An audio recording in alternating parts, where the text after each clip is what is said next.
አፋብኃ በቀጠለው ወታደራዊ ዘመቻ በሰሜንና ምስራቅ ቀጠናዎች ወሳኝ ድሎች መመዝገባቸውን አስታውቋል።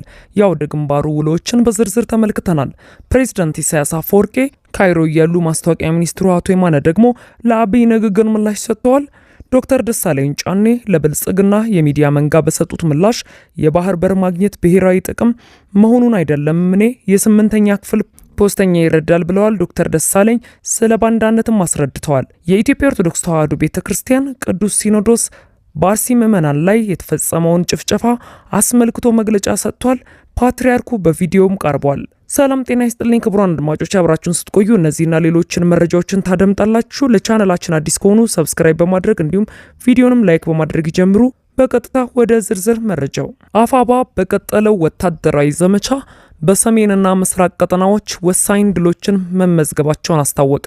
አፋብኃ ምስራቅ አማራ ሚኒሊክ እዝ ዞብላምባ ክፍለ ጦር 5ኛ ሻለቃ ከአብይ አገዛዝ ዙፋን ጠባቂ ሰራዊት ጋር ደላንታና ጋሸና መካከል ላይ ከባድ ትንቅንቅ በማድረግ ታላቅ ድል ማስመዝገቡን እዙ አስታውቋል። ዞብላምባ ክፍለ ጦር 5ኛ ሻለቃ ጥቅምት 22 2018 ዓመተ ምህረት ከደላንታ ወደ ጋሸና ኃይል ለመጨመርና ለማጠናከር ሲጓዝ የነበረውን ያገዛዙን ዙፋን ጠባቂ ኃይል ሙትና ቁስለኛ በማድረግ ድባቅ መምታቱን አሳውቋል። አገዛዙ የመጨረሻ አቅሙን ተጠቅሞ በመካናይዝድ ጭምር በመታገዝ ከ6 ሰዓት ያላነሰ ፊት ለፊት ከባድ ውጊያ ቢከፍትም በአግባቡ በመመከትና መልሶ በማጥቃት የፋኖ ጦር ድል መቀዳጀቱን ተነግሯል። አገዛዙ በእግረኛ ሰራዊቱ ቀድሞውኑ እምነት ስለሌለው የብርሃኑ ጁላ ሰራዊት ኢላማውን ህዝብ ወደሚበዛባቸው አካባቢዎች ያደረገ የሜካናይዝድ መሳሪያ መድፍ ዙ 23 እንዲሁም በ107 የታገዘ ድብደባው በማድረግ ሲዋጋ ቢውልም ዞብላምባ 5ኛ ሻለቃ በርካታ ኃይሉን በመምታት ወደ ነበረበት እንዲመለስ ማድረጉም እዙ አመልክቷል። በሰሜን ቀጠና ባለ ግንባር ጥቅምት 22 2018 ዓመተ ምህረት ከጠዋቱ 4 ሰዓት ላይ ከጓላ በቅርብ ርቀት በምትገኝ ሊሊ ከተባለችው አካባቢ ላይ ዳግማዊ ቴዎድሮስ 5ኛ ኮር ንስር በለሳ ቅጣው እጅጉ ክፍለ ጦር ተክለ ሃይማኖት ብርጌድ ላይ ድንገተኛ ጥቃት ለማድረስ የተንቀሳቀሰውን የአብይ ጦር በደፈጣ ተመቷል። ጠላት መንቀሳቀሱን መረጃው የደረሳቸው የፋኖ አባላት ገዢ መሬቶችን በመያዝ በጠላት ላይ የማያዳግም እርምጃ ወስደውበታል ነው ያለው መረጃው። በጥቃቱ የተደናገጠው የአብይ ቡድን እግሬ አውጪኝ በማለት በመፈርጠጥ ወደ ምስራቃዊቷ ኋላ ከተማ በመጣበት እግሩ ሊመለስ ችሏል ብለዋል። ድጋፍ በመስጠት ቁስለኛውንና አስክሬኑን ወደ ጓላ ከተማ ለማውጣት አምቡላንስ ይዞ የሄደው የአብይ ኃይል አምቡላንሱን ጨምሮ በውስጡ ይዟቸው የነበሩን የብልጽግናን መሳሪያዎች ያወደመው የፋኖ ጦር በዚህ ጥቃት ይህ ዜና እስከሚጠናከርበት ጊዜ ድረስ 11 ሙትና 7 ቁስለኛ መመዝገቡን አስረድቷል። በተያያዘ ዜና በምዕራብ ጎንደር ቋራ ወረዳና በማዕከላዊ ጎንደር አለፋ ወረዳ 3ኛ ቀኑን የያዘው ትንቅንቅ የበዛበት አውደ ውጊያ አሁንም በድል እንደቀጠለ ይገኛል ሲል እዙ አስታውቋል። የአገዛዙ ጥምር ቡድን በልዩ ወታደራዊ ኦፕሬሽን ከተወሸቀበት 3 ከተሞች ደለጎ፣ ሻውራና አጸደ ማርያም ከጥቅምት 17 2018 ማታ ጀምሮ ይህ ዜና እስከሚጠናከርበት ሰዓት ድረስ ከፍተኛ በትር እያረፈበት ይገኛል ሲልም መረጃው አክሏል። ሁሉም የአውደ ውጊያ ግንባሮች መቀጠላቸውን ከግንባር ያደረሰን የመይሰው ካሳ 2ኛ ኮር ህዝብ ግንኙነት ኃላፊ ፋኖ መምህር አስተውል ሀምሳሉ አሃዛዊ መረጃዎች የዚህ ግንባር ዘመቻ እንደተጠናቀቀ ይቀርባል ብለዋል። በዚያው በሰሜን ቀጠና በጎንደር አምባ ጊዮርጊስና አዲስ ዘመን ከተሞች ላይ ከትናንት ምሽት ጀምሮ ዛሬ ውሎውን በ3 አቅጣጫ ከባድ ተጋድሎ ሲደረግ ውሏል። ከፍተኛ የአገዛዙ ወታደሮች ክምችት አለባቸው በተባሉት በሁለቱ ከተሞች ላይ ፋኖ እጅግ ስልታዊና ፈጣን የተባለ የውጊያ ዘዴዎችንም ተጠቅሞ ከባድ ጥቃት በመፈጸም ድል ተቀዳጅቷል ሲል እዙ አክሏል። ይህ በእንዲህ እንዳለ ፕሬዝዳንት ኢሳያስ አፈወርቂ ካይሮ ሲገቡ ማስታወቂያ ሚኒስትሩ አቶ የማነ ደግሞ የአብይን ንግግር ምላሽ ሰጥተዋል። የኤርትራው የማስታወቂያ ሚኒስተር የማነ ገብረ መስቀል የብልጽግና የአሰብ ቅዠት ከጊዜ ወደ ጊዜ እየተባባሰ ይመስላል በማለት የኢትዮጵያን መንግስት ሲወነጅሉ፣ ፕሬዝዳንት ኢሳያስ አፈወርቂ ደግሞ ወደ ግብጽ ተጉዘዋል። ጠቅላይ ሚኒስትር አብይ ከቀይ ባህርና ከኤርትራ ጋር በተያያዘው ውጊያው ከተነሳ ውጤቱ ግልጽ ነው፣ ያለን አስተማማኝ አቅም ነው፣ ማንም አያቆመንም ሲሉ ማስጠንቀቃቸውን ተከትሎ የኤርትራው የማስታወቂያ ሚኒስተር ምላሽ ሰጥቷል። በሌላ በኩል ፕሬዝዳንት ኢሳያስ ለ5 ቀናት ይፋዊ የሥራ ጉብኝት ሐሙስ ጥቅምት 22 2018 ዓ.ም ረፋድ ላይ ወደ ግብጽ ተጉዘዋል። አቶ የማነ በኤክስ ገጻቸው ላይ በፕሬዝዳንት አብዱል ፈታህ አልሲሲ ግብዣ ፕሬዝዳንት ኢሳያስ አፈወርቄ ወደ ግብጽ አቅንተዋል። የጋራ ጠቀሜታ ባላቸው የሁለትዮሽ ቀጠናዊና ዓለም አቀፋዊ ጉዳዮች ላይ ውይይት ያደርጋሉ ሲሉም አስፍረዋል። ፕሬዝዳንት ኢሳያስ ካይሮ ሲገቡ አቀባበል ተደርጎላቸዋል። የማስታወቂያ ሚኒስትሩ የፕሬዝዳንት ኢሳያስን የግብጽ ጉብኝት ይፋ ከማድረጋቸው አስቀድሞ በኤክስ ገጻቸው ባሰፈሩት ጽሑፍ የብልጽግና ፓርቲ የአሰብ ቅዠት ወይንም ህመም ከጊዜ ወደ ጊዜ እየተባባሰ ይመስላል። የቅርብ ጊዜው የህመሙ ተቀጥላ የህዝብ ቁጥር ብዛት ላይ ያተኮረ ነው ብለዋል።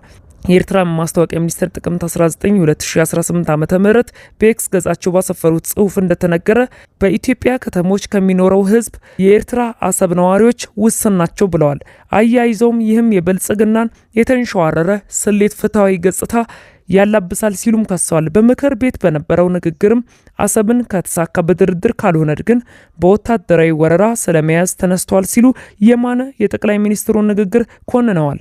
ዓለም አቀፉ ማህበረሰብ ይህንን ጉዳይ በተመለከተ እንዳያሸማግልም ጥሪ ያቀርበናል ያሉት አብይ አህመድ ዓለም አቀፉ ማህበረሰብ እናሸማግላቸዋለን፣ ሰላም ያስፈልጋል እያለ የማዘናጋት አካሄድ የሚከተል ከሆነ ጉዳዩ ብዙ የሚሄድ እንዳይመስላቸውም በመናገር የጦርነቱን አይቀሬነት ተናዘዋል።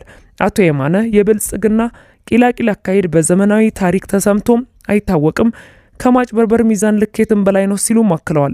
ይህ በእንዲህ እንዳለ ዶክተር ደሳለኝ ጫኔ ለብልጽግና የሚዲያ መንጋ በሰጡት ምላሽ የባህር በር ማግኘት ብሔራዊ ጥቅም መሆኑን አይደለም፣ እኔ የ8ኛ ክፍል ፖስተኛ ይረዳዋል ነው ያሉት። የህዝብ ተወካዮች ምክር ቤት ተወካዩ ዶክተር ደሳለኝ ጫኔ የተቃውሞ ትችት ኃላፊነትን መወጣት እንጂ ባንዳነት አይሆንም ሲሉም በፓርላማው ንግግራቸው ሲንጫጫ ለነበረው የብልጽግና የማህበራዊ ሚዲያ ሰራዊት ምላሽ ሰጥተዋል። ከትናንት በስቲያ ማክሰኞ በፓርላማ ያቀረብኳቸው ጥያቄዎች በሚሊዮን የሚቆጠሩ ኢትዮጵያውያንን ህይወት የሚመለከቱ መሰረታዊ ጉዳዮች ላይ ያተኮሩ ናቸው ያሉት ዶክተር ደሳለኝ ጫኔ እኔ እንደ ህዝብ ተወካይና ተቃዋሚ ፖለቲከኛነቴ የመንግስትን ስራ መተቸትና ለህዝብ ጥቅም መቆም ስራዬም ግዴታዬም ጭምር ነው ብለዋል። የምመራባቸው ብቸኛ መርሆች የአማራ ህዝብ ህልውናና የኢትዮጵያ ዘላቂ ብሔራዊ ጥቅሞች ናቸው ሲሉም አጽንኦት ሰጥተዋል።